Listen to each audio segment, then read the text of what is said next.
बीड खंडणी प्रकरणातील आरोपी वाल्मिक कराड आणि पोलीस अधिकारी यांच्या कथित ऑडिओ क्लिपची चौकशी आता केली जाणार आहे, तशी माहिती बीडचे एसपी नवनीत कौवत यांनी दिलेली आहे। तसंच ही ऑडिओ क्लिप 3 महिने जुनी असल्याचा दावाही त्यांनी केलेला आहे। आताची महत्त्वाची बातमी आपण पाहतोय। बीड खंडणी प्रकरणातील आरोपी वाल्मिक कराड आणि पोलीस अधिकारी यांच्या कथित ऑडिओ क्लिपची चौकशी आता केली जाणार आहे। बीडचे एसपी नवनीत कौवत यांनी ही माहिती दिली आहे। ही ऑडिओ क्लिप 3 महिने जुनी आहे असा दावाही त्यांनी केलेला आहे।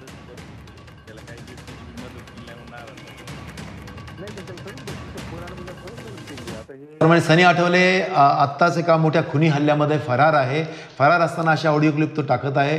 याचं कारण असं आहे की फेक करन्सी गुन्ह्यामध्ये बनावट चलनी नोटा सापडल्या होत्या बीडमध्ये। यामध्ये सनी आठवले आणि अक्षय आठवले याचा सहभाग निश्चित होत आहे। त्यांच्या विरुद्ध पुरावा मिळत आहे।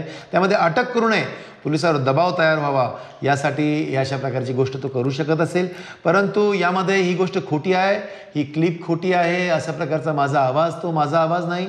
आणि याच्यामध्ये माहिती तंत्रज्ञान कायद्याखाली आम्ही गुन्हा दाखल करत आहोत।